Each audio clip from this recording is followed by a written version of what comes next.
Hi കൂട്ടുകാരെ, എല്ലാവർക്കും സുഖമല്ലേ? അപ്പോൾ ഞാനിന്നിവിടെ ഉണ്ടാക്കാൻ പോകുന്നത് ഉരുളക്കിഴങ്ങും മുട്ടയും കൊണ്ട് ഒരു തോരനാണ്. അപ്പോൾ ഇതൊക്കെയാണ് ആവശ്യമുള്ള ഇൻഗ്രീഡിയൻസ്.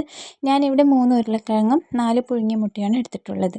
ഇനി ഒരു പാൻ വയ്ക്കുക, അതിലേക്ക് ആവശ്യത്തിന് എണ്ണ ഒഴിച്ച് കൊടുക്കാം. എണ്ണയൊന്ന് ചൂടായ സമയത്ത് അതിലേക്ക് കുറച്ച് കടുക് ഇട്ട് കൊടുക്കാം. കടുകൊന്ന് പൊട്ടിയ ശേഷം അരിഞ്ഞു വെച്ച സബോളയും അതുപോലെ തന്നെ ചുവന്ന മുളകും പച്ചമുളകും കറിവേപ്പിലയും വെളുത്തുള്ളിയും കൂടി ചേർത്ത് നന്നായിട്ടൊന്ന് വഴറ്റി കൊടുക്കാം.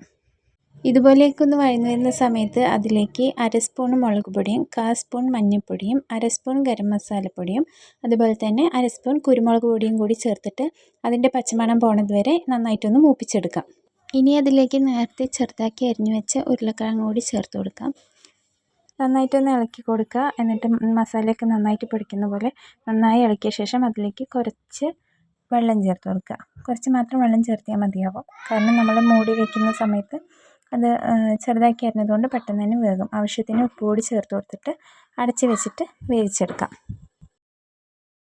ഇനി ഒന്ന് തുറന്ന് നോക്കാം. തുറന്ന് നോക്കിയപ്പോൾ ഏകദേശം ഇതുപോലെയൊക്കെ ആയിട്ടുണ്ട്. ഇനി അതൊന്ന് നന്നായിട്ട് ഇളക്കി കൊടുക്കാം.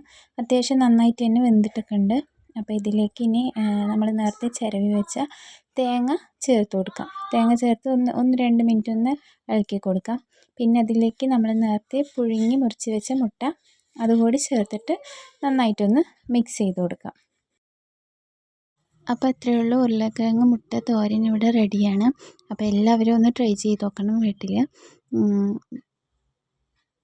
ചോറിൻ്റെ കൂടെയാണെങ്കിലും ചപ്പാത്തിൻ്റെ കൂടെയാണെങ്കിലും വെറുതെ കഴിക്കാനും ഒക്കെ നല്ല ടേസ്റ്റിയാണ്, അടിപൊളിയാണ്.